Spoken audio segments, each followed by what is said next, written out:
I'm really happy today to be spending some time with a good friend, Kath Sevnik, who we met in Thailand cycling for Hands Across the Water many years ago, and she's been doing that for a number of years. But I wanted to chat to Kath today because she does something pretty extraordinary outside of her day job and helping orphans in Thailand. She's also a volunteer for the RFS, and she's been recently spending days and weeks at a time out in remote parts of New South Wales fighting the bushfires that we've seen so much about on the news. So I wanted to sit down with Kath today, understand a bit more about what happens out there, what the situations have been that you've been in, why you do this, and what we can do to help more of. So thanks for joining me, Kath. Thank you.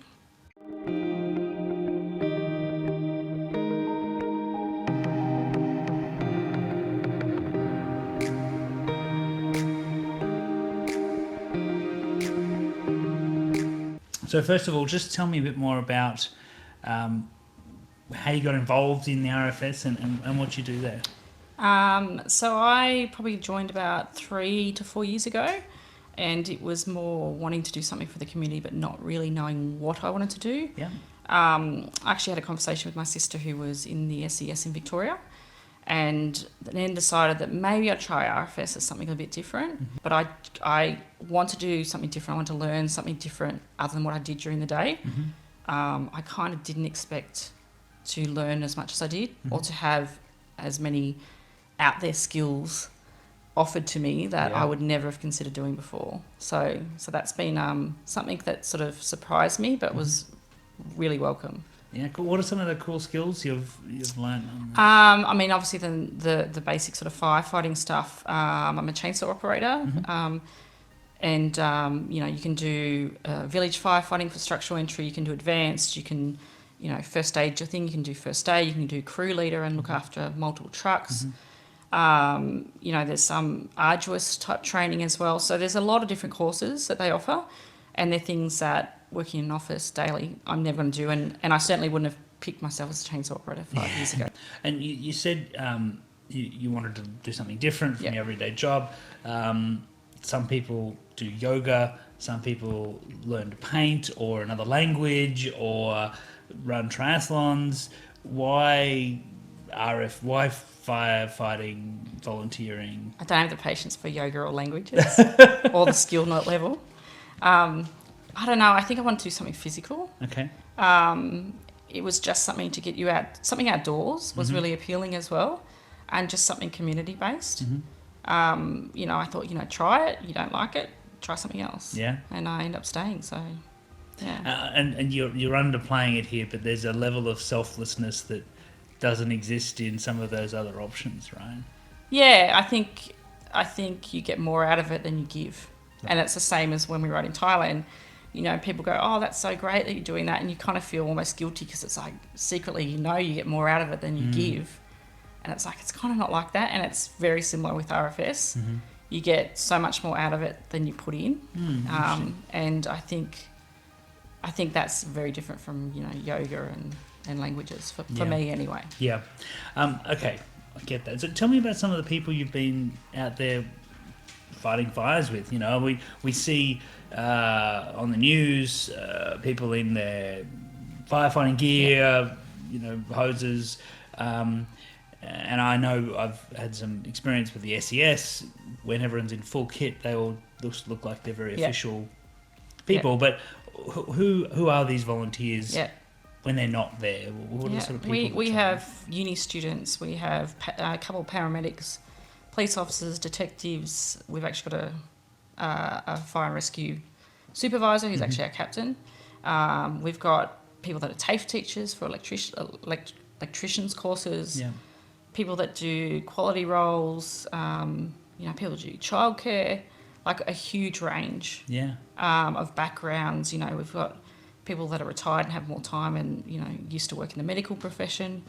And everyone's kind of walked in, I think, with the same intent, but everyone's got something different out of it.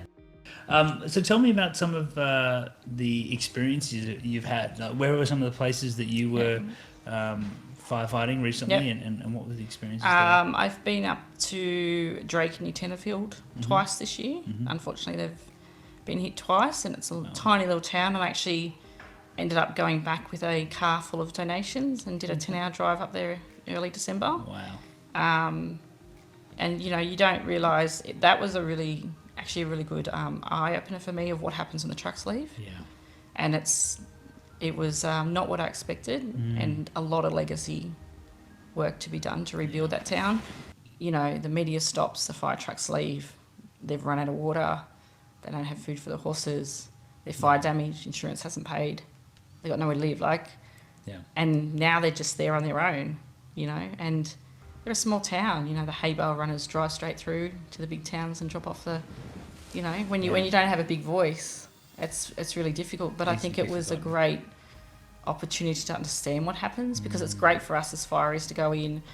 The locals do so much for us when we're there. They were talking about giving us mattresses from their floors, and they'd lost houses, which was just unbelievable. It was the great side of Australia that you forget in the city. Yeah. That real country, and that's why I wanted to take some stuff up. But I think that's what the rest of those areas are going to experience in the next few months is the fire trucks leave and it doesn't go away. I've been out at the Greenwater Valley fire a couple of times, so out near Buxton, Hilltop, that area. So mainly working around those areas for me. Obviously local, we've had the Loftus fire that luckily we got out in a few hours, and a few strike team kind of standbys locally. Storm damage this week, of course. Yep. Never ends, does it? No, especially down that area, it was hit pretty hard. So it's interesting. I want to talk a bit about how this plays out at work, and there's a few different dimensions that I want to unpack some of these. One of them, I guess, is as a colleague. I can imagine, I've worked in large organisations where there's lots of people. There are almost certainly people who are SES volunteers, RFS volunteers, or even Army Reserve. I know someone who worked for me was in the Army Reserve. They're almost unrecognisable. They rarely talk about it. There's no recognition systems. Yep. And yet when the call comes, it's the jump into the phone booth. Clark Kent becomes Superman and off they go to fight fires. What do you think we should do differently? Do you think that's okay, or should there be more recognition? What are your thoughts there from you? I think recognition to a point's great, but I think, and you probably know this already, a lot of people don't join RFS for recognition, and I think if they do, they're probably in the wrong spot. Yep. Putting yourself in a situation where the safety of your crew depends on your actions. You can't be looking around for a camera or looking for recognition. That's right. You need to be kind of focused and doing what's right for your crew. So I think that if you, if there was a massive recognition program and suddenly it was about here's the faces of all the firefighters, you're probably going to attract the wrong people. Right. So I think it's a really fine balance. Yeah. People need to be there with the right intentions and the right motivation. Because I know that if there's someone on my crew that I don't feel safe with, I'm not going to go out in that truck. We're not out there waiting for anyone to shake our hand. We just want to go home to our families. We don't need to wait for someone to shake our hand. Yeah, that's pretty much what we want to do at the end of the day. Tell me how you balance this. So you've got a full-time job. Yeah. And you have to go and you've had to be at the front lines of one of the largest bushfire disasters we've had in Australia ever. Yeah. How have you managed your time there and managed the challenges? Probably poorly in the last 6 months. I have really struggled with the balance with the frequency of the fire season. It's usually not been that demanding that it's probably easier. But I've actually decided this year is my year to try and work out that balance better. It is really hard, and I'm lucky to have a really supportive employer, and in a lot of ways, because the work I do is very much just me, I've been able to go, yes, I can afford the time to do this, or no, I can't, and they've backed my decision, which has been great. But it's also about balancing mentally, I think, as well, and I think that's the part that I do struggle with. It's like getting your head out of one, into the other, you know, and being able to give all your energy switching between the two. Yeah. So I think balance is a hard thing, and I don't know what the answer to that is, to be honest. I think everyone has their own way of finding that, but you've got to find it. I'm still trying to search for mine. Okay.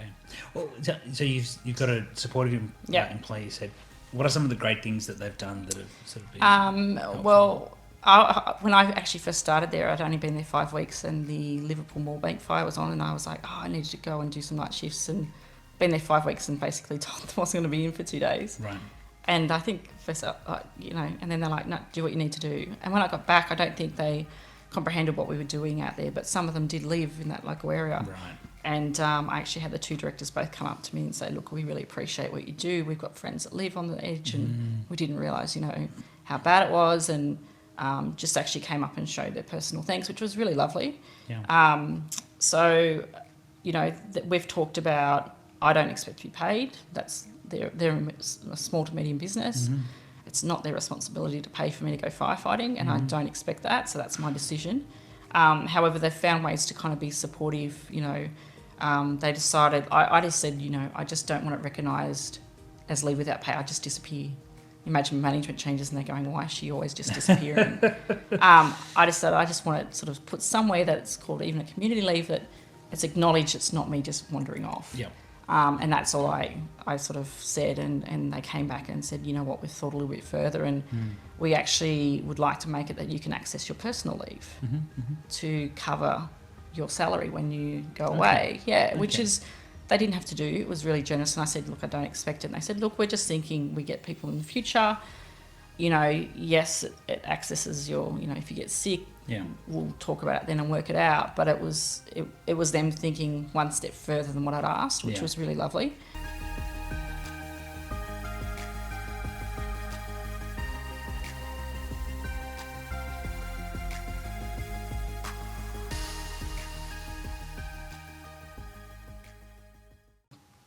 On one of the response trucks at the Buxton truck rollover, where we lost 2 firefighters, and that was really difficult. And you know, and I was one of many people that were helping. We had a paramedic on our truck, which is why we sort of went in. And I was lucky that on that truck that night we had some really experienced people. We had an ex-police officer, a detective, paramedic, like they knew how to control a scene, they knew where to assist and when to back off.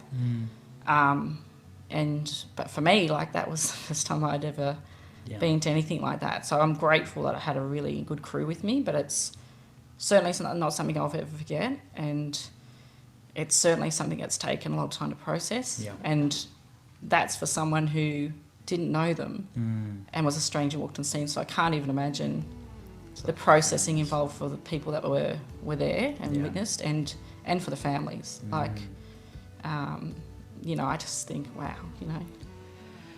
And again, they were volunteers. It wasn't their job. They were doing it over and above, and it was just such a freak accident. Yeah. That I think that's what hit home, was it could have been any of us, could have been our truck, could have been no one's truck. Yeah. A couple of minutes later would have been no one. Could have been, you know, and I think that's for a lot of people where that really was sobering and difficult to process, I think, as well. Yeah. So I kind of, you know, you kind of set it aside until you got time to process it. But for those families, they didn't get that time. Yeah. So, you know, I've been lucky to be able to do that, but you know, I get to process and go, okay, and then I go back out. They don't get to stop that process. So I feel for them, and I see the photos and their kids, and that's really hard. Yeah. But you know, for me, I get to step back and go back into my life that didn't happen to. Yeah.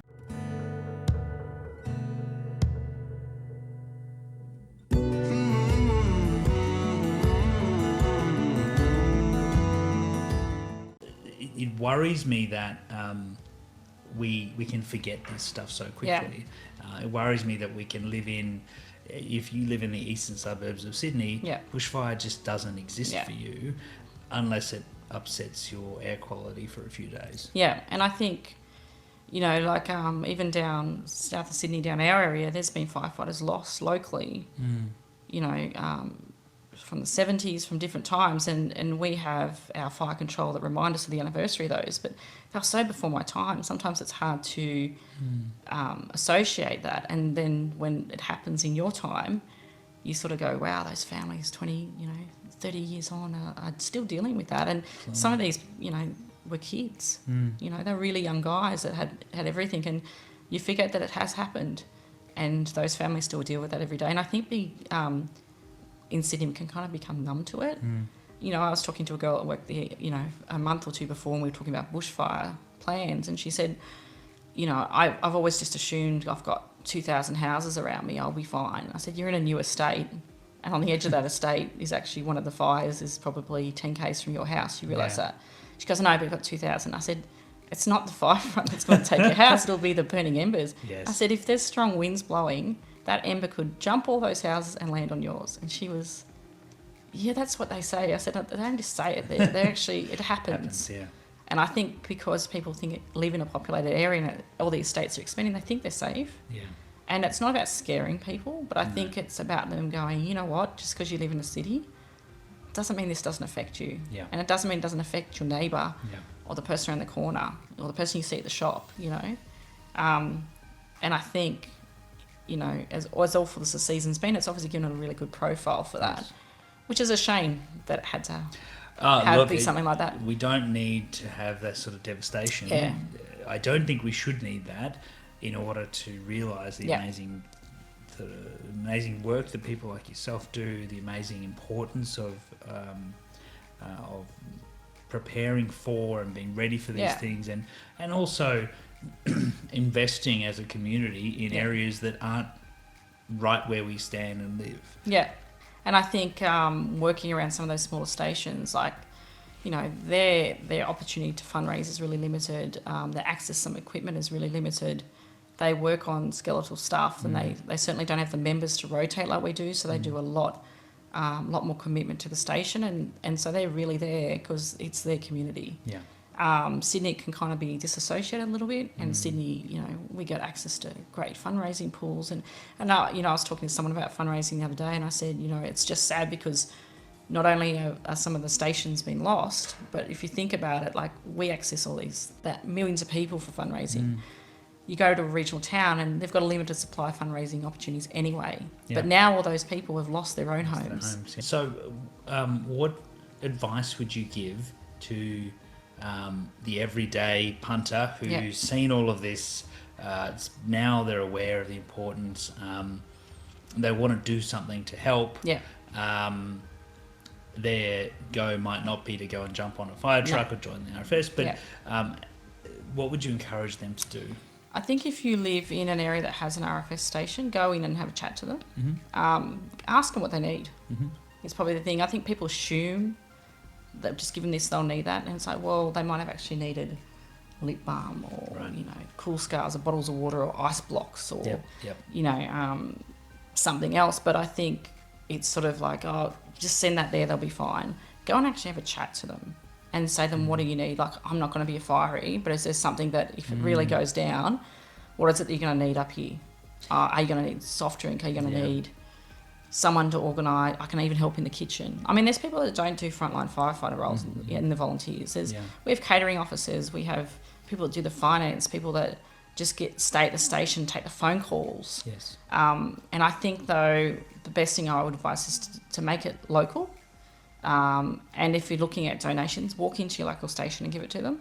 I think also if you live or you move into a bushfire area, I would encourage you to walk into your station and start that relationship with your station as well. And, I've got friends that moved out near Thirlmere into the national park, and when they moved probably 3 or 4 years ago, they actually walked into the RFS and said, this is the property we've got. Can you come out and have a look and tell us what we need to make a bushfire safe, or what's the best we can do? What can we do, yeah. And they actually did a review, gave them a whole list of stuff, and they did everything on that list, and their house survived. And the people at the station, they go in and said, no one's ever done everything on our list. And he said, well, we're going to live here and we've got 2 young kids. We're going to do everything on the list.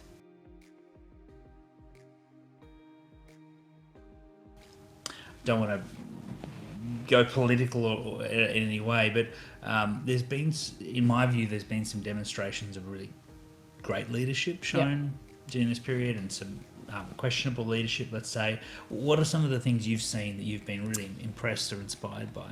I think when we go away out of area, we go in as part of a strike team. So it's usually 5 or 6 trucks, and there is a strike team leader appointed to that. So there's an officer in every truck, and there's a strike team leader who's usually in the PC or 4 drive. And so I've worked up to a couple of different people, haven't necessarily known them. I think the ability to stay calm for that strike leader is so important, because whatever vibe they're getting off is what everyone else takes on. So if you're in a really volatile situation or a hairy situation, the calmer you can be, the calmer everyone else is going to be when they do their job. And I've been worked on Tenterfield in a situation that was quite hairy, and I think at the time the strike team leader was just so calm, and I think people that didn't know him probably thought, why is he so calm? Not knowing the little legs were probably paddling under the water frantically. Yeah. And then afterwards, I think the ability to debrief was really good, because, they sort of went, this is why I made the decisions. Has anyone got any questions? And then they've realised how much the legs were paddling. But I think the vibe you give off is what you're going to get out of the cruise. Yeah. And I think that's a really difficult trait. Yeah. It's hard not to have your voice raise, or just the octave or the panic or the adrenaline when something's really, or not to yell, or not to... And, sometimes you need to yell on a fire ground, and it's never personal. You get over it or don't go out there. But that complete calm and to be able to analyse the situation and debrief was really, really good. So, Kath, I've been so impressed. I'm so impressed by what you do and why you do it. And, I think everyone's now has an awareness of the amazing stuff that happens. What's one thing that you want to leave people with? I think it's get a sense of priority. It's easy to focus on things. And I think whether you're a volunteer firefighter that has a family at home, or you live in a bushfire area and you have a family there, at the end of the day, the family is the most important thing. So, you go out and you do a shift and you come back, and you can't just blend back into your life the minute you walk through the door. You're covered in smoke. Yeah. You're tired. Your mind's somewhere else. The adrenaline's running, and, the kids might be screaming because they're not eating dinner. And you've got to appreciate that they're not seeing what you're seeing, and you have to appreciate the support they give you to do that. But I think, that urge, I've got to be on in every truck. I've got to be out there. I've got to protect the shed. I think it's a good, it's been the sort of season that we all need to step back, particularly with the loss of life, and say, you know what, at the end of the day, it's people that are important and not things. And I know that's easy to say when you're faced with protecting your property. Yeah. But I guess the thing is, if you get to choose whether to lose the loved one or you get to choose to lose a property, everyone would. It's a no-brainer. It's a no-brainer. But in that moment, we need to step back and just go, you know what? It might not be that I'm going to lose my family, but I am losing 3 days with them when I go home, and it takes me 3 days to get my head out. Yeah. So I think we all need to step back, whatever role we're in, and kind of take that on board. Yeah. That it's really the family that's the priority, and sometimes it's really hard to keep that in mind. Yeah. In that role. I think it's really important. Certainly in my business and my work, people are critical. Yeah. It's all that really matters. Yeah. And we do lose touch of that. So my encouragement would be, if you're wanting to help someone, find out who the volunteers are that are around you, that work with you, that may be your friends and family, and give them a bit of support. They're going to be struggling with still processing all that's gone on in this horror season, and reach out to your local RFS. Reach out to communities, small communities in rural areas that aren't going to have the same support that we will in Sydney. And if we all rally together, I think it'll be an amazing testament to the great work that you've done, and all of the RFS and volunteers have done in helping Australia get through this crisis. Thank you, Kath. Thanks, Dan.